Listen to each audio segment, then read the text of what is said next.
Low-cost lunar landers are really the key, I think, to a successful private sector development of the moon. And low cost, of course, is in the eye of the beholder. I mean, obviously, if you ask people at the Defense Department, it's a different number than you get if you ask somebody that runs a automobile shop down the road.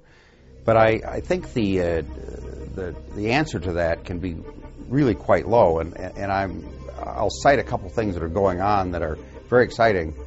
We've been working at NASA Ames with some colleagues at the University of Stuttgart in Germany, and they have a low-cost lunar orbiter that's only going to cost a few million euros. Now they use sort of student labor, and they get a lot of parts for free. I think the mission is called Baden-Württemberg 1.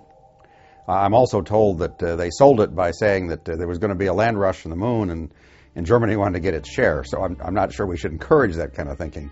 But nonetheless, they're making very, very good progress. And that's a lunar orbiter. I'm also very excited about what I call nanosatellites. These are things that weigh a few kilograms.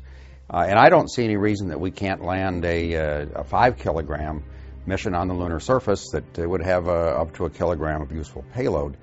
Those things could be only a few $1 million per mission. So the sky's the limit, or you might say the basement's the limit. I think we can get very, very affordable things on the moon and in lunar orbit. So I'm quite optimistic about low cost and what we could do in the next few years.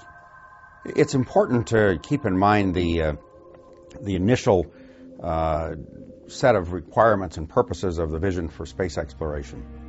Key to that vision being sustainable is opportunity, innovation, and private sector development.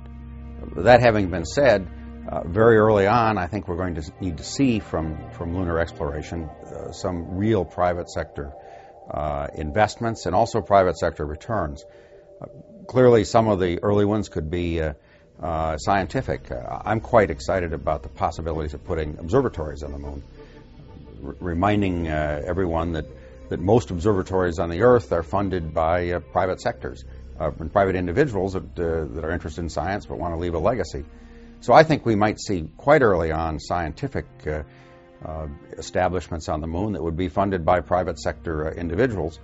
Again, I think affordability is a key factor here, but I believe we could be able to do some interesting science that would leave a real legacy for an individual for a few $1 million. Of course, other developments that private sector, I'm quite convinced that basic utilities, the first one being communications and navigation, could be a privately sectored development, very similar to what we're trying to do with the COTS development for space launch. And I would hope that in the future that we would, as we start defining our requirements, that we would look to the private sector to provide those as a fee for service. Once that's done, they would provide not only NASA those services, but others that go to the moon as well, including complete private sector missions. And as I mentioned, probably scientific missions.